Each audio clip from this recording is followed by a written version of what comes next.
Business Bites with Kay Chauhan. Wandsworth Radio. Next, we have communications expert and behaviourist Carole Railton. Remember, if you'd like to ask Carole any questions on how to communicate better, tweet us at Wandsworth Radio with the hashtag #BodyLanguageCarole, and that's Carole with an E.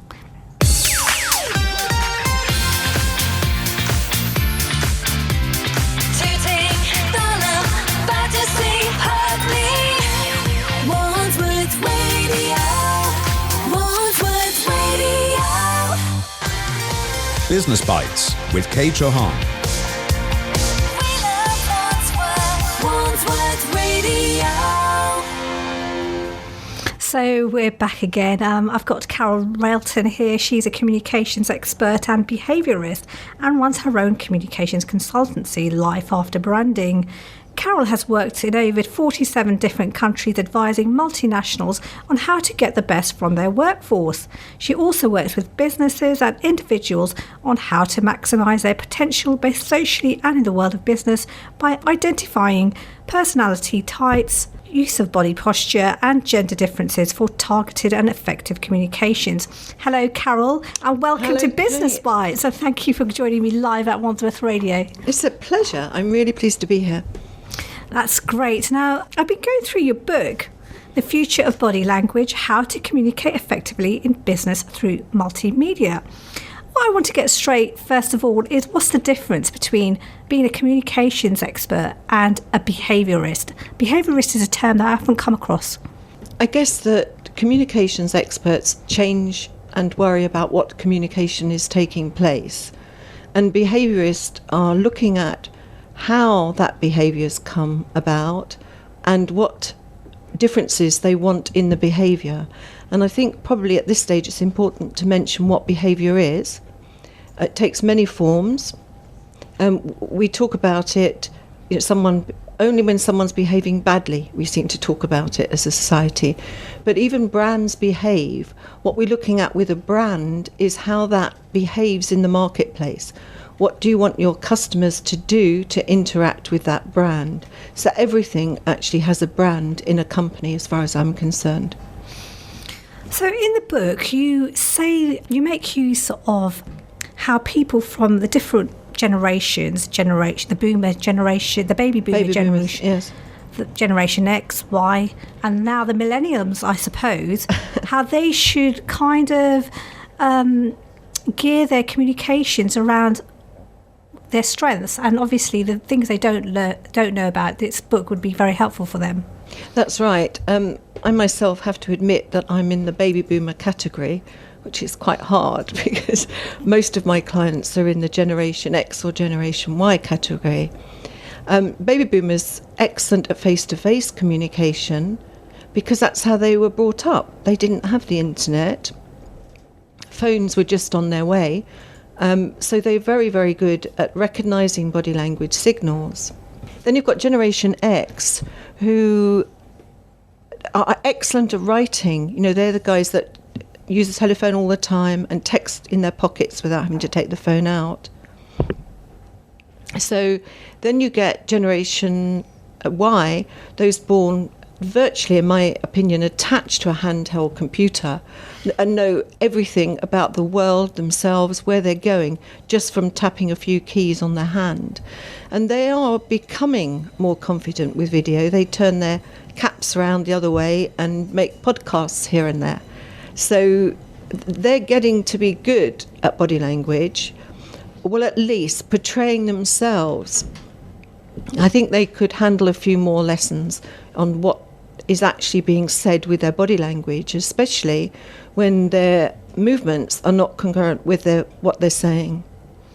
Now, when you're approached by a potential client, how do you go about figuring out how to tailor the workshop or courses or seminar that you might design? Do you have to go into the organisation and figure out the age of the employees? How does it work? I don't really need to know the age of the employees. It's likely that there'll be a predominance of those three categories in a company. More generally, I'm looking at problems in a company. It might be in a sales scenario where sales have taken a dive, or it's sometimes the reverse, actually, where there are more sales than they can handle, but generally the reverse of that. It might be a board of directors, a new board of directors, and they all are really highly skilled and have been very successful, but there's some inadequacy in the interaction between them. So yes, it's better if I can go into a company first and formulate an opinion and do some research. So how do you go about telling senior executives who may be male, alpha males, to adjust or modify their behaviour in terms of relating with their workforce, or if there was a particular client that they wanted to, get for the next quarter or half year, or depending on whatever their strategy is? There's always somewhere they're trying to go or something they're trying to get. So if I can establish that, then I can show them what's happening at the moment and why they're not getting it, and then I can show them alternatives that might help them get it. So it's quite easy, because alpha males are motivated by money and winning. So actually, if you can bring that into the equation as soon as you meet them, and I usually do, then you can walk them through the changes in behaviour that are needed. So could you provide an example of where this has happened in any recent examples with the clients? Can you think of any? I can think of loads. Probably a nice simple one is a director of a company, of course I now can't name, who kept telling me that it was obvious that he should do something. It was obvious that this employee should do it this way. And didn't he have any common sense? And the reality is that director, as charming as he was generally, couldn't understand people that had such an opposing view to him. He thought if he did A, then that must take him to B. Whereas, of course, we all know that all of us interpret things differently. I'll give you an example of that. One of the courses I do opens asking people to think of a cat and think of a mat, because they are the first words we learn as children, generally when we go to school or nursery. And never, ever, in any group that I've managed or run, have I had all of them pointing out the same colour rug or the same type of cat. There are cartoon cats, there are black cats, there are Persian cats, there are hundreds of different types of cats, and even those simple words create different images in people's minds.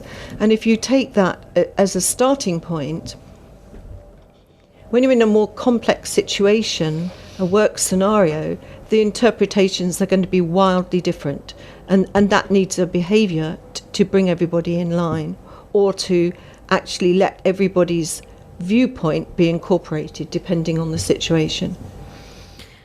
Okay, before I ask you some more, we're getting some tweets in about people wanting how to better handle themselves. So we'll ask you that in a bit. So be prepared for some questions, Carole.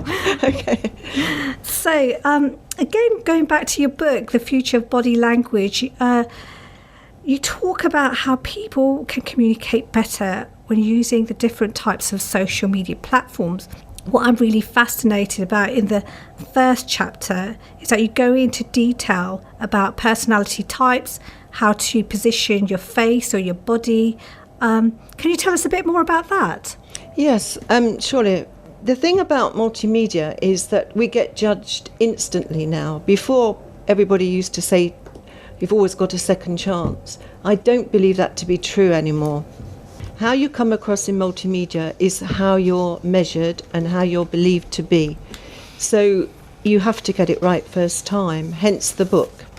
And when you're sitting on a podcast, a video conference, and your face is in view, you need to make sure that your face is balanced, or your head is balanced correctly on your body, because we take in information and we need people to be as perfect as possible when we're looking at them to believe them.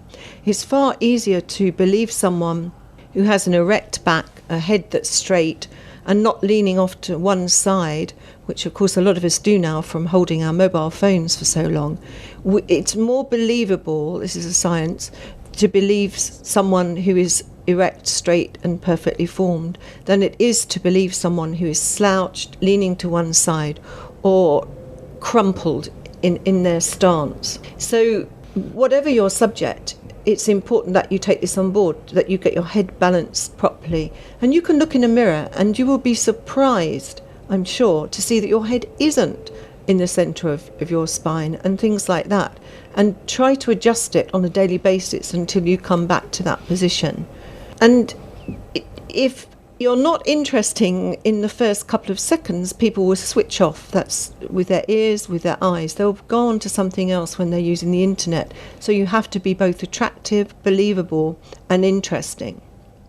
So I'm going to just put it out there and get you to talk about myself. What do you think of my posture today and how am I coming across? And I'm also interested to know what kind of personality type am I according to my facial features.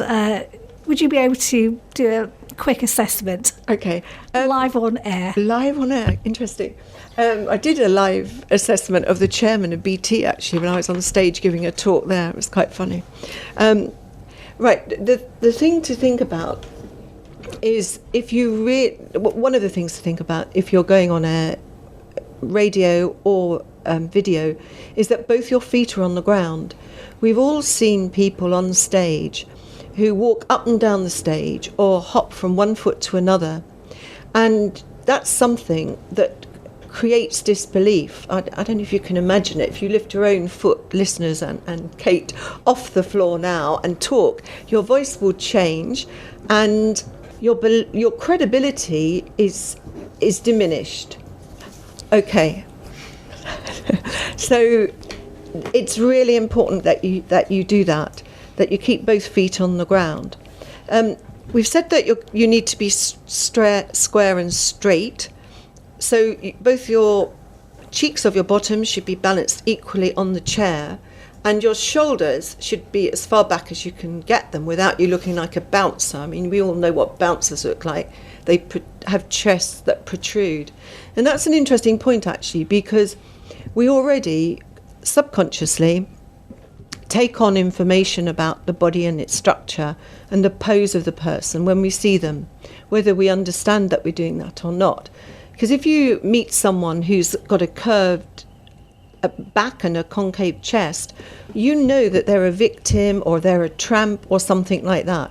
It's impossible for you to think that they're a CEO of a company, yes? And the reverse of that is the bouncer that sticks his chest out or her chest out, not to be sexist these days.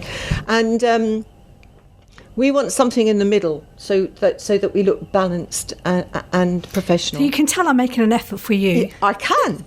But here's one of the tricks that's in the book, one of the tips I should say, that's in the book, is if you are sitting down, if you imagine, and listeners try this because it's so useful, if you imagine that you've got a crown on your head, a heavily jewelled crown, yeah? And let me tell you, listeners, that both the engineer and Kay are doing this and smiling, so it must have had some effect. What that does, it takes your body straight, it makes your head balanced, and there you are. You're nearly in the best position to communicate. I also wanted to ask you about, in the book it says that you kind of figure out your personality types. I've got an oval kind of face, I think, or a long ovally face. But you kind of talk about, you gear your communications with the opposing person or the person opposite you according to their facial features. Is that what you recommend? I think to have that all in your head. I have it all in my head.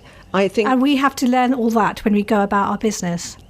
That's the icing. I think you have to learn the 4 different personality types first, and I'll describe those if I may, and then add that facial ones on later.